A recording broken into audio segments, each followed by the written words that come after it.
Hello friends, स्वागत है आपका अपने यूट्यूब चैनल में एक नई वीडियो के साथ। तो इस वीडियो में हम बात करने जा रहे हैं शिक्षा विभाग में आज हुए बड़े अपडेट के बारे में, यानी कि आज की बड़ी खबर क्या कुछ निकल कर के आ रही है, जानेंगे इस वीडियो में। साथ ही साथ बात करेंगे आज जो शिक्षा मंत्री हैं डॉक्टर धन सिंह रावत, इनकी जो अधिकारियों के साथ और जिला अधिकारी वो सभी जिलों के शिक्षा अधिकारियों के साथ जो बैठक होनी है, इस बैठक में आज बीआरपी सीआरपी को लेकर के बड़ा फैसला आ सकता है। तो क्या कुछ अपडेट हैं जानेंगे इस वीडियो में। साथ ही साथ जो वन आरक्षी भर्ती गतिमान है, जिसमें नियुक्ति प्रक्रिया अभी तक नहीं हो पाई है, तो इसके बारे में क्या कुछ नए अपडेट निकल करके आए हुए हैं, इस बारे में भी जानेंगे डिटेल से। और कल उपनल कर्मचारियों की जो थी हड़ताल हुई थी और इसमें आंदोलन भी हुए थे। तो ऐसे में 11 जो कर्मचारी हैं उनकी जो सेवाएं हैं वो समाप्त करने के इसमें दिशा निर्देश दिए गए हैं, नोटिस जारी हुए हैं कल। और साथ ही साथ बात करेंगे होमगार्ड जो हवलदार की भर्ती गतिमान है, इसके शारीरिक जो परीक्षा होनी है, इसके संबंध में बात करेंगे। तो जानेंगे इस वीडियो में, पूरी जानकारी आप लोगों को देंगे। आज की जो बड़ी खबरें हैं इन सभी पे डिटेल से चर्चा करेंगे, तो बने रहेगा वीडियो में अंत तक। चैनल पे नए हैं या अभी तक आप लोगों ने हमारे चैनल को सब्सक्राइब नहीं किया है तो चैनल को सब्सक्राइब और बेल आइकन जरूर प्रेस कीजिएगा, ताकि इसी प्रकार की नई वीडियो नए नोटिफिकेशन आप लोगों तक आसानी से पहुँच सके। तो बने रहेगा वीडियो में अंत तक, पूरी जानकारी आप लोगों को इस वीडियो के माध्यम से देने वाले हैं। तो आज का न्यूज़पेपर आप लोगों ने पढ़ ही लिया होगा, नहीं पढ़ा है तो नीचे टेलीग्राम चैनल पे रोज के न्यूज़पेपर आप लोगों को देखने को मिल जाते हैं। लिंक इसी वीडियो के नीचे डिस्क्रिप्शन पे आप लोगों को देखने को मिल जाएगा। तो वन मंत्री के आश्वासन के बाद धरना स्थगित हुआ है। कल जो वन आरक्षी जो भर्ती के संबंध में कल धरना दिया गया था, तो देख सकते हैं वन आरक्षी जो प्रतीक्षा सूची में अभ्यर्थियों ने वन मुख्यालय पर धरना स्थगित कर दिया है। अभ्यर्थियों का कहना था कि वन मंत्री ने आश्वासन के बाद धरना को स्थगित किया गया है। अगर 28 नवंबर तक नियुक्ति संबंधित कार्रवाई नहीं होती है तो पुनः धरने की शुरुआत की जाएगी। प्रदर्शनकारियों ने एक जो ज्ञापन है मुख्य वन संरक्षण मानव संसाधन को सौंपा है और धरने में जो कन्हैया, सुरजीत, विनोद आदि लोग इसमें मौजूद रहे थे। तो जो वेटिंग लिस्ट थी वन आरक्षी भर्ती में, उसमें जो नियुक्ति पत्र है अभी तक तो दे दिए गए हैं, लेकिन उनकी जो नियुक्ति है अभी तक नहीं हो पाई। तो ऐसे में जो वन आरक्षी जो प्रतीक्षा सूची में चयनित अभ्यर्थी थे, उनके द्वारा जो वन मुख्यालय है वहाँ पर धरना प्रदर्शन किया गया था। तो ऐसे में अब जो वन मंत्री है, इनका आश्वासन दिया गया है और इनका कहना है बेरोजगारों का कि जो चयनित अभ्यर्थी हैं कि 28 नवंबर तक अगर इनकी मांग नहीं मानी जाती है तो ये पुनः से फिर धरना में जो है बैठ जाएंगे। तो फिलहाल के लिए ये जो धरना है वो स्थगित हो चुका है। अगर बात करें जो होमगार्ड भर्ती परीक्षा जो शारीरिक नापजोक परीक्षा वर्तमान में चल रही है, तो इसके लिए कल एक विज्ञापन जारी हुआ है जिसमें बताया गया है कि होमगार्ड नागरिक एवं सुरक्षा विभाग के अंतर्गत हवलदार प्रशिक्षक के शारीरिक जो नापजोक परीक्षा है, दिनांक 21 अक्टूबर से राज्य के 2 प्रशिक्षण जो केंद्र है वहाँ पर संचालित हो रही है, जिसमें 40वीं वाहिनी हरिद्वार और 46वीं वाहिनी रुद्रपुर में संचालित हो रहा है। लेकिन कुछ अभ्यर्थी ऐसे थे जिनके जो अपरिहार्य कारणों से, यानी कि किसी का स्वास्थ्य खराब था या किसी अन्य कारण से इस परीक्षा में सम्मिलित नहीं हो पाए थे। तो ऐसे में उनके लिए जो परीक्षा तिथि है वो निर्धारित की गई है। तो वो लोग जो भी इन परीक्षा केंद्रों में जो निर्धारित तिथि थी उसमें नहीं पहुंच पाए थे, तो ऐसे में उनके लिए एक अलग से जो तिथि है वो जारी की गई है। अंतिम अवसर इनको दिया जा रहा है। जिनका रुद्रपुर में केंद्र आया हुआ था तो उनके लिए 16 नवंबर को अंतिम अवसर इनको दिया जाएगा। इस तारीख को अगर ये लोग यहाँ पे अपना जो नापजोक दे पाते हैं तो इस दिन उनको स्वीकार कर लिया जाएगा। और जिनका हरिद्वार में था तो हरिद्वार वालों को, आप लोगों को यहाँ पर 27 तारीख को देखने को मिल रहा है। ठीक हो क्या? यानी कि 27 नवंबर को इनको अंतिम अवसर यहाँ पे दिया जाएगा हरिद्वार में, और जो रुद्रपुर में था जिनका, तो उनको 16 नवंबर को अंतिम अवसर दिया जा रहा है। तो इसके लिए कल जो विज्ञापन है वो जारी हुआ है। अगर बात करें गढ़वाल विश्वविद्यालय की, तो गढ़वाल विश्वविद्यालय में नहीं हो सकी कुलपति की नियुक्ति, छात्रों के अटके डिग्रियां, यानी कि जो छात्र हैं उनकी डिग्रियां अटकी हुई हैं। 30 अक्टूबर को जो पूर्व में कुलपति थे अन्नपूर्णा, प्रोफेसर अन्नपूर्णा नौटियाल जी, इनका कार्यकाल जो है 30 अक्टूबर को ही समाप्त हो गया था। तब से लेकर के अब तक यहाँ पर कुलपति जो है उनकी नियुक्ति नहीं हो पाई है, जिस कारण से अभी भी जो है बहुत सारे जो अभ्यर्थी हैं उनके जो डिग्रियां हैं वो अटकी पड़ी हैं। तो अभी भी जो शिक्षा मंत्री है निर्देश का इंतजार इसमें हो रहा है, यानी कि जैसे ही शिक्षा मंत्री का कोई इसमें निर्देश आता है उसके बाद ही इसमें जो है आगे की कार्रवाई हो सकती है। समर्थ पोर्टल में 5 छात्रों को दिखाया फेल, यानी कि पोर्टल की जो तकनीकी दिक्कतें हैं इससे बड़ी हैं मुसीबतें।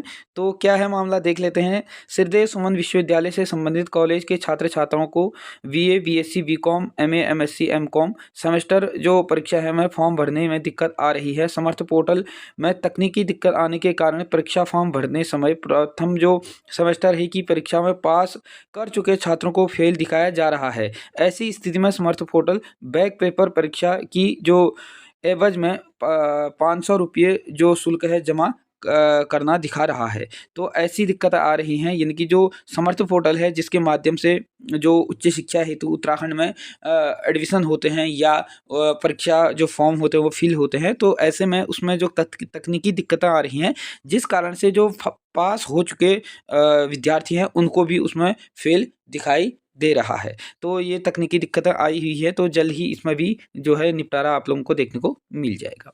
उत्तराखंड शिक्षा की जो बदहाल स्थिति है दिन प्रतिदिन आप लोगों को न्यूज़पेपरों के माध्यम से देखने को मिलता ही है। ऐसे में एक ऐसा भी स्कूल है जहाँ पर 8 साल से नहीं है कोई भी मुखिया और शिक्षकों के भी 4 पद यहाँ पर खाली हैं।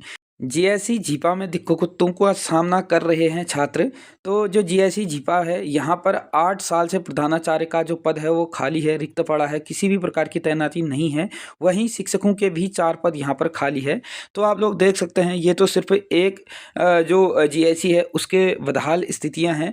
तो ये ऐसे ही हर एक स्कूलों में कॉलेजों में आप लोगों को जो शिक्षक हैं उनकी कमियाँ देखने को मिलेंगी। तो आप लोग देख ही रहे हैं किस प्रकार की बदहाल स्थिति है उत्तराखंड में। लेकिन जो शिक्षा मंत्री है वो उनका आए दिन न्यूज़पेपरों के माध्यम से देखते ही हैं, नई नई भर्तियां निकालते रहते हैं, लेकिन धरातल पर अभी भी किसी भी प्रकार का कोई भी आप लोगों को डिसीजन नहीं देखने को मिलेगा। लेकिन न्यूज़पेपरों के माध्यम से और विभिन्न जहां पर वो अपनी रैलियां करते हैं उन रैलियों में कहते रहते हैं कि हम जो शिक्षकों की कमी है उसको दूर कर रहे हैं। लेकिन जो धरातल पे आप लोगों को देखने को मिलेगा स्कूलों की स्थिति इस प्रकार से है।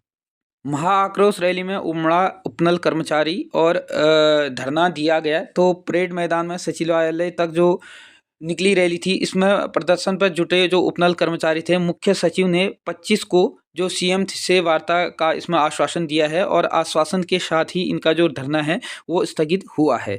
तो आप लोग देख सकते हैं। अगर बात करें हाईकोर्ट ने 2018 में आदेश के बाद भी नियमितीकरण प्रक्रिया पर सुचारू रूप से काम नहीं किया गया था सरकार के द्वारा। तो सोमवार को दून में आक्रोश रैली जो उपनल कर्मचारी है इनके द्वारा सचिवालय कूच किया गया और पुलिस द्वारा सचिवालय से पहले ही बैरिकेड से लगाकर रोक दिया गया और कर्मचारी प्रदर्शन करते हुए सड़क पर धरने पर बैठ गए थे। मुख्य सचिव राधा रतूड़ी ने 25 नवंबर को जो मुख्यमंत्री है ने की अध्यक्षता में उच्च स्तरीय बैठक कराने का आश्वासन दिया है और मुख्य सचिव जो सचिव हैं के आश्वासन के बाद कर्मचारी ने मंगलवार को जो प्रस्तावित आंदोलन का फिलहाल जो है वह टाल दिया गया है। यानी कि जो प्रस्तावित आंदोलन था मुख्य सचिव से वार्ता होने के बाद इनके द्वारा जो आंदोलन है उसको टाल दिया गया है। अब देखने वाली बात रहेगी कि 25 तारीख को जो मुख्यमंत्री के साथ उच्च स्तरीय बैठक होनी है तो उसमें क्या कुछ दिशा निर्देश लिए जाते हैं तो आने वाले समय में ही पता चल पाएगा।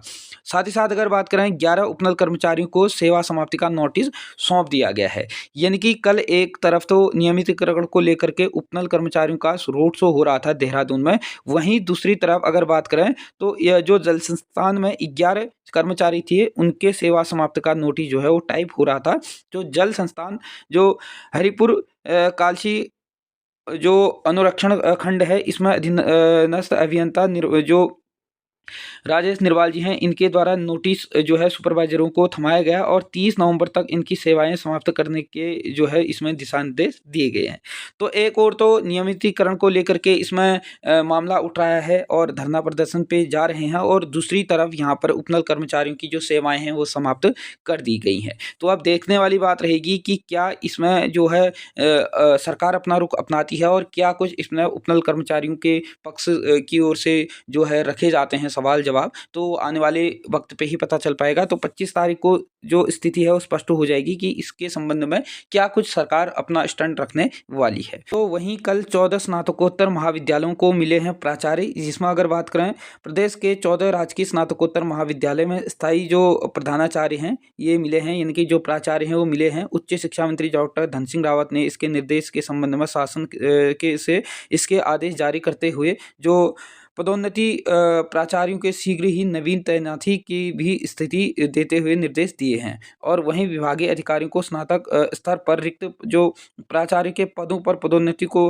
कहा है। और उच्च शिक्षा मंत्री डॉक्टर धन सिंह रावत ने राजकीय महाविद्यालय जो जखोली में प्राचार्य पद पर कार्यरत डॉक्टर माधुरी को पदोन्नति कर उन्हें राजकीय स्नातकोत्तर महाविद्यालय नागनाथ जो पोखरी है यहाँ पर प्राचार्य के पद पर तैनाती दी है। उसी प्रकार से अन्य जगह की भी तैनाती यहाँ पर हुई है। लगभग 14 जो प्राचार्य है इनको जो है पदोन्नति के बाद कल जो महाविद्यालय है वो आवंटित किए गए हैं। और अगर बात करें बीआरपी सीआरपी भर्ती के संबंध में, तो आज जो मंत्री है और उच्च अधिकारियों की बैठक होनी है। तो ऐसे में जो बीआरपी सीआरपी को लेकर के आज बड़ा फैसला हो सकता है। तो आज शिक्षा मंत्री डॉक्टर धन सिंह रावत जज की बैठक करने जा रहे हैं, जिसमें जो सभी जिलों के जिलाधिकारी हैं और सभी जिलों के जो शिक्षा अधिकारी हैं उन सभी के साथ आज बैठक होनी है। तो बैठक में क्या कुछ डिसीजन होंगे वो शाम को ही पता चल पाएंगे, लेकिन फिलहाल के लिए कयास लगाए जा रहे हैं कि जो बीआरपी सीआरपी शिक्षक भर्ती है और 2500 ग्रुप डी की जो भर्ती है, तो इस पर जो है आज बड़ा डिसीजन हो सकता है। तो देखने वाली बात रहेगी कि इस पर क्या कुछ बड़ा डिसीजन होगा। क्या जल्द ही जो बीआरपी सीआरपी जो भर्ती है अपने अंतिम चरण पे है, क्या इसकी जो मेरिट लिस्ट है वो जारी होगी या इसके संबंध में कोई नए दिशा निर्देश होंगे, तो शाम को ही पता चल पाएगा। लेकिन फिलहाल अगर बात करें तो शिक्षा मंत्री की आज बैठक होने जा रही है और बीआरपी सीआरपी भर्ती को लेकर के आज बड़ा फैसला हो सकता है। तो देखने वाली बात रहेगी कि क्या कुछ इसमें दिशा निर्देश होते हैं, तो शाम को ही पता इस बारे में चल पाएगा। तो फिलहाल के लिए इस वीडियो में इतना ही है। वीडियो अच्छी लगी, इन्फॉर्मेटिव लगी तो इस वीडियो को ज़्यादा से ज़्यादा लोगों को शेयर कीजिएगा। चैनल पे नए हैं या अभी तक आप लोगों ने चैनल को सब्सक्राइब नहीं किया है तो चैनल को सब्सक्राइब और बेल आइकन को जरूर प्रेस कीजिएगा। धन्यवाद।